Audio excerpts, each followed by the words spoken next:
शशि की सौतेली माँ ने उसकी शादी की तो बड़े घर में, लेकिन पति कोई काम न करता। आप ससुर जी के साथ काम पर क्यों नहीं जाते? हाँ जाऊंगा, लेकिन कल से। आज जरा मैं दोस्तों के साथ घूमने जा रहा हूँ। शशि के 2 बच्चे होते हैं, लेकिन रमेश का हाल वैसा का वैसा ही रहता है। एक दिन, सुनिए ना, बच्चा रो रहा है, इसके दूध के लिए पैसे नहीं है। अरे तो पिताजी से ले लो ना। क्यों?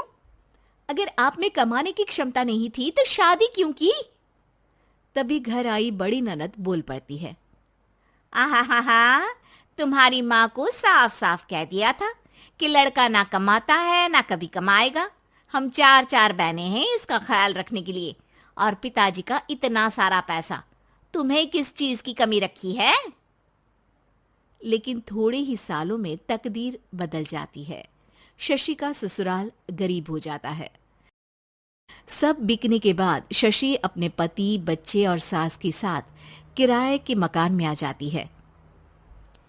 मैं कोई नौकरी करना चाहती हूँ दीदी। अरे इतने बड़े घर की बहू थी शशि, तुम नौकरी करोगी? नहीं नहीं नहीं नहीं। नहीं करूंगी तो घर कैसे चलेगा? बच्चों को भी तो पालना है ना। तभी शशि का भाई आ जाता है। शशि, ये ले राशन का सामान, किसी भी तरह की कोई भी जरूरत हो तो बताना। भाई, अब मैं नौकरी करूंगी।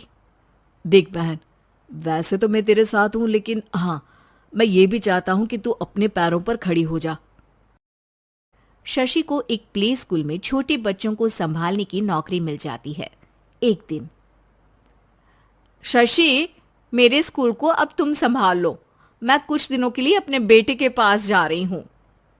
लेकिन प्ले स्कूल अकेले मैंने कभी नहीं संभाला है। अब ये सब मैं नहीं जानती। इतने महीनों में तूने जो देखा, बस पूरे आत्मविश्वास के साथ उसे करना। शशि नीलम के जाने के बाद पूरे 1 महीने उसका स्कूल अकेले संभालती है, और फिर एक दिन आता है जब वो अपना खुद का स्कूल भी खोल लेती है। वाह शशि, तुमने आज मेरा सर गर्व से ऊंचा कर दिया। तुम्हारा यही आत्मविश्वास तुम्हें बहुत आगे ले जाएगा। नीलम, बहुत आगे जाने की चाह नहीं है, बस ये छोटा सा स्कूल मेरे बच्चों की अच्छी शिक्षा में मेरी मदद करे, यही मैं चाहती हूँ। शशि थोड़े थोड़े पैसों से ही अपना परिवार पाल रही थी। एक दिन उसके घर उसकी बड़ी ननद आती है। अरे भाभी, घर में कूलर तो लगा लेती, मेरी माँ को कैसे पंखे में लिटा रखा है? अरे तो शशि कौन सा एसी लगा कर सो रही है? वो भी तो यहीं रहती है ना मेरे पास। ज्यादा यहाँ आकर मेरी बहू को परेशान न किया करो। हाँ हाँ, मुझे भी शौक नहीं है इस छोटे से घर में आने का। मैं तो बस ये बोलने आई थी कि मेरे बेटे की शादी है तो ननिहाल का जो नेग होता है वो ले आना। हाँ हाँ, जितना बनेगा कर देंगे, और ना हुआ ना तो वो भी नहीं करेंगे। तभी शशि बोल पड़ती है। अरे नहीं नहीं माँ जी, रीटा घर की बेटी है, उसके ससुराल वाले उससे शादी पर पूछेंगे कि मायके से क्या मिला। रीटा, तुम मुझे सामान की लिस्ट भेज देना, मैं पूरी कोशिश करूंगी कि तुम्हारी हर डिमांड को पूरा करे। अच्छा, मैं खाना लगाती हूँ। शशि ये बोलकर किचन में चली जाती है। धीरे धीरे कर शशि किसी न किसी तरह अपनी सारी ननदों की डिमांड भी पूरी करती, बच्चों की ख्वाहिशें भी, और उनकी पढ़ाई के लिए पैसे जोड़ती। एक दिन जब शशि का बेटा 12वीं पास करके आता है। माँ, अब तुझे काम करने की जरूरत नहीं है। मैं अब कोई ना कोई नौकरी करके पढ़ाई भी साथ कर लिया करूंगा। शशि को लगता है कि बेटा और आगे पढ़ाई करे, लेकिन वक्त की मार के कारण वो बेटे को काम के लिए हाँ कर देती है। अब बेटा एक बैंक में चपरासी बन जाता है। है लड़का, देखने में तो बड़ा अच्छा है, अंग्रेजी भी पटर पटर बोलता है, फिर चपरासी क्यों? लड़का सारी बात मैनेजर को बता देता है। अच्छा, तो मैं तुझे एक मौका देता हूँ। तू यहाँ रहकर दूसरे डिपार्टमेंट का भी काम सीख। अगर तू किसी एक का भी काम अच्छे से सीख गया तो मैं तुझे यहाँ टेबल चेयर में बैठने वाली नौकरी दे दूंगा। लेकिन एक दिन शशि की ननद उसे फोन करती है।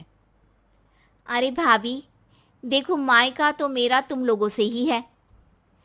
मैंने आपके बेटे और मेरे भतीजे प्रदीप के लिए यहाँ एक नौकरी देखी है। पूरे 5,000 मिलेंगे।